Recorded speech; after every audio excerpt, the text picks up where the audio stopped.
Hello students, now in this session, as you see, I will explain question number 4 of exercise 4.2 chapter simple equation. Now today we'll learn something new. Fine. So what on the previous video I have explained how exactly you will find the value of the variable just by adding some number on the both the side, or sometimes we are multiplying some numbers on the both the side. But this time today we'll learn something new. That is, the name of the method is transposition. Transposition. Okay. So in this method, we will not multiply or minus or subtract or add or divide the numbers on the both the side. Okay. Instead, we'll take the numbers from one side to the another side. So when we'll do that, there will be some changes. Fine. What would be that changes? The sign will change. So let me just give you some knowledge on how these changes will happen. Fine. That is, suppose if minus sign is there, so minus sign will change to plus sign. Plus sign will change to minus sign. Multiplication sign will change to division sign, and division sign will change to multiplication sign. So this is the transformation that will happen along with the number. Fine. So we'll understand more better the more we do sum. Okay. So let's begin with sum number 8. So we'll not do anything what we have done in the previous video. Okay. So today we'll learn transposition method. It's very interesting and less time taking, which is also one of the most important criteria for mathematics. Now 10p equals to 100. Now what is the main objective of this equation? What we have to find out? We will find out the value of this variable. And what is the variable used? P, isn't it? Now along with p, what is the number written? 10. So what is the meaning of 10p? 10p means 10 into p. That is equals to 100. Now what do you have to do? How to find the value of p? So you have to remove this 10 from p, isn't it?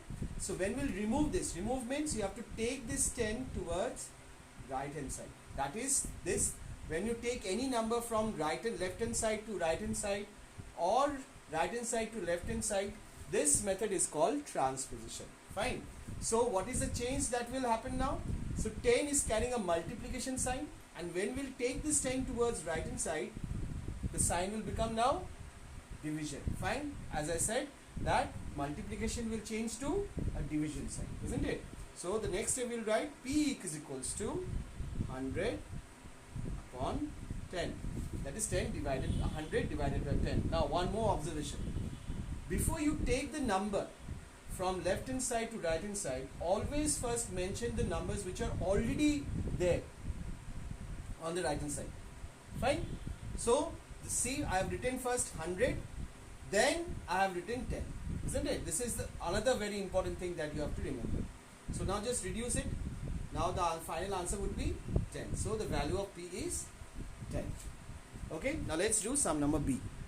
Now in sum number b, we have two operations are working, isn't it? Again we have to find the value of p, but this time if you see carefully on the left hand side, so 2's operations are there. That is 10 into p, this is one operation, that is multiplication, and plus 10, that is this is another operation, that is 2 operations are there. Now to get the value of p, the first thing that you have to do, you always have to remove this number which is carrying a plus sign, or the number which is carrying a minus sign. This is the first thing that you have to remove. Okay, this is the number which will carry a plus sign or a minus sign. The first thing you have to do is you remove this number towards the other side. Okay, that is plus 10 you will remove to a right hand side. Okay, so what is the first thing we will write? That is 10p, and then we'll write 100, and after that we'll write plus 10, which will become now minus 10, because plus sign will change to minus sign now. So let's solve this. 100 minus 10 is what? 90. Fine. Now we have to remove this 10 so that we can get the value of p. Now 10p means 10 into p. Fine. So 10 into p means when this 10 will take it to the right hand side, this will change to division form. So 10 divided by 90 divided by 10. So reduce these two zeros. So finally we'll get the p value as 9. Okay, now let's do sum number C.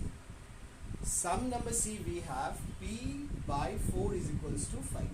P by 4 means p divided by 4 equals to 5. Okay, now again we have to find the value of p.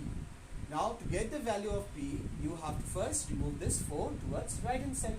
As this 4 is carrying a division sign, so obviously when we take this 4 towards right hand side, the sign division will change to multiplication sign. So how to write this? So p would be equals to, first of all you will write this number as it was already present on the right hand side, so 5, and then you will mention the number which you are bringing from another side, that is 4. Now 4 was in the division form, now it will become multiplication. So p would be equals to 5 into 4, 20. Okay, this is the solution of sum number C. Let's move on to sum number D. Sum number D, we have minus p by 3 equals to 5. Very similar to sum number C.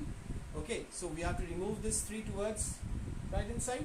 So we'll write, the next step would be minus p would be equals to 5 into 3. I hope now you know why I have written into 3, because 3 was in the division form. So what is the answer? Minus p equals to 15.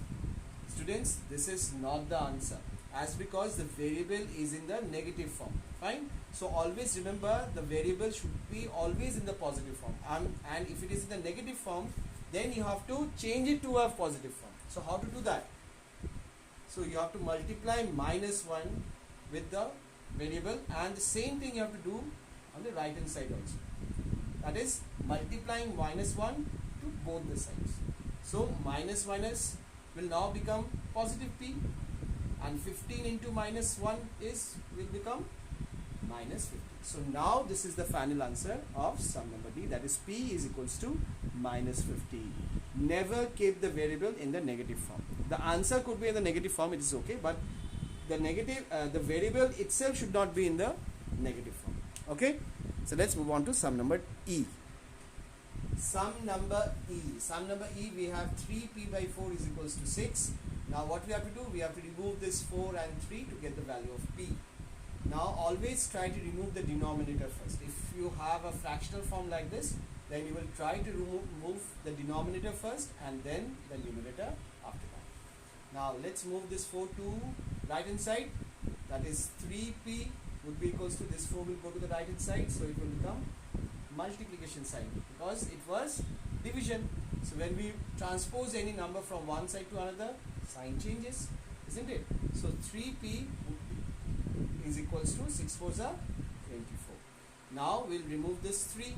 We'll take this 3 towards right hand side, so it will look like p is equals to 24 divided by 3, because it was 3 into p. The opposite of multiplication is division. So when we move 3 to right hand side, so it will look like p is equals to 24 by 3. Now reduce it.